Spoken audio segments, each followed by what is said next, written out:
I think it's, to your point, it's a good place to be right now, and part of the Northwest European countries where we actually do expose ourselves and do experience some good business opportunity.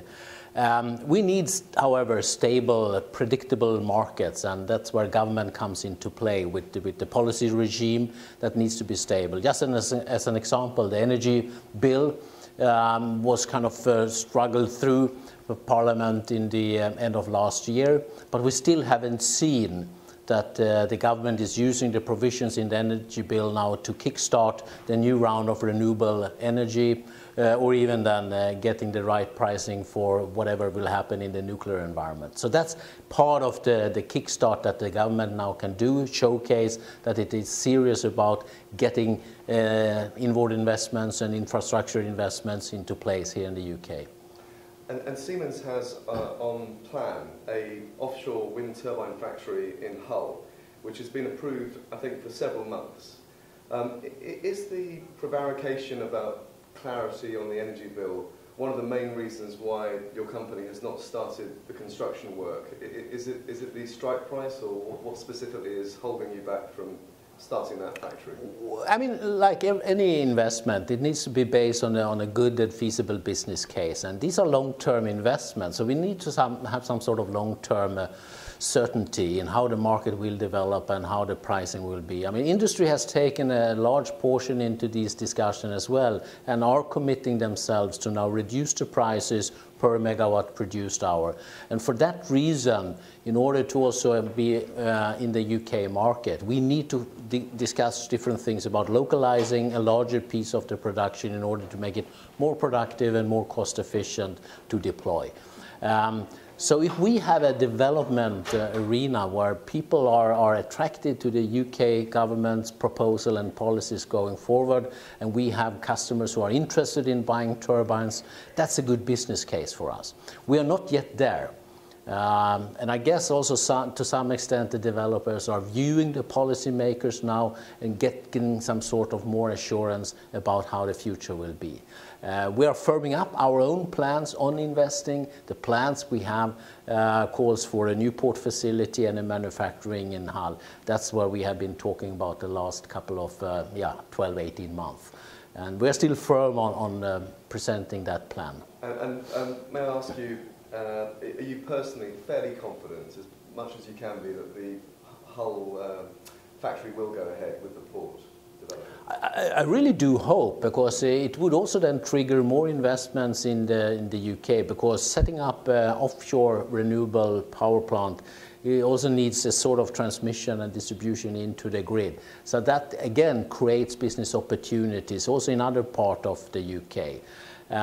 So I'm convinced, and I think we have right now really clear and very fruitful discussions with government in how we can move this fast forward and make sure we have a good example of a positive showcase.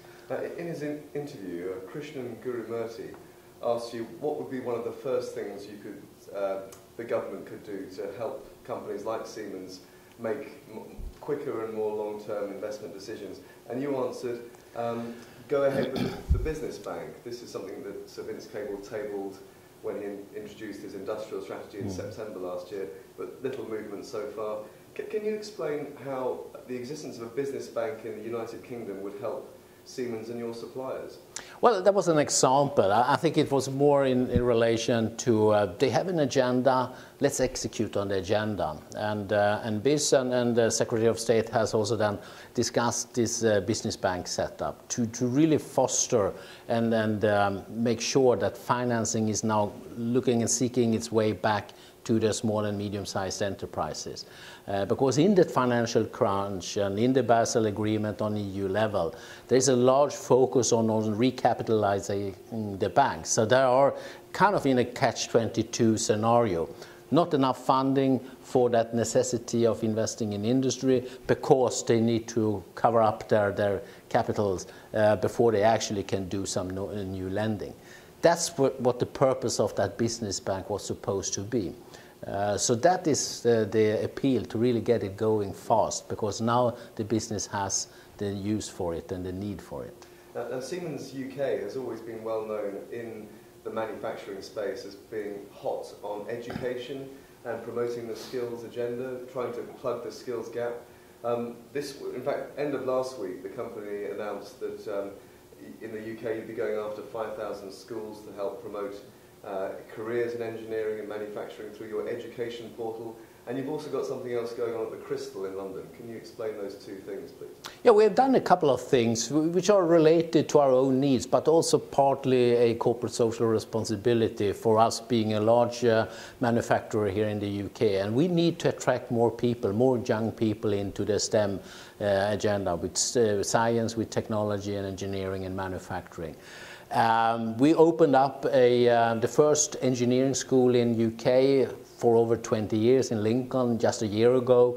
We have built a sustainable centre in East London, which is partly a business place for us to conduct global business on sustainable cities. But half of that building and the area is actually dedicated for a permanent exhibition in sustainability, which is focused and geared to the young generation, to get them attracted and get them to understand the challenges which we hope that we with technology can solve for the next generations to come.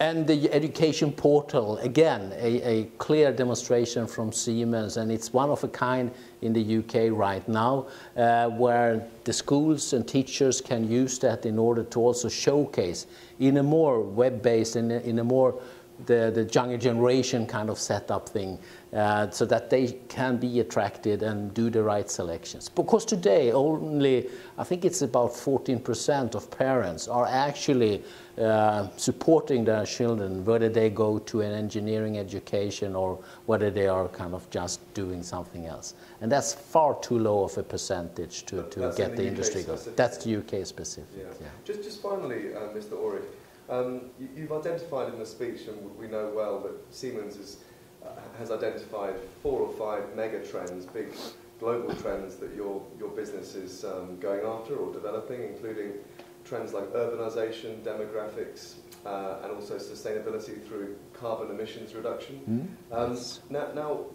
perhaps choose 1 or 2 of those, and can you talk about how the UK specifically has perhaps a comparative advantage with our good universities or our R&D background? Are there any particular UK strengths in any of those mega trends for developing manufacturing?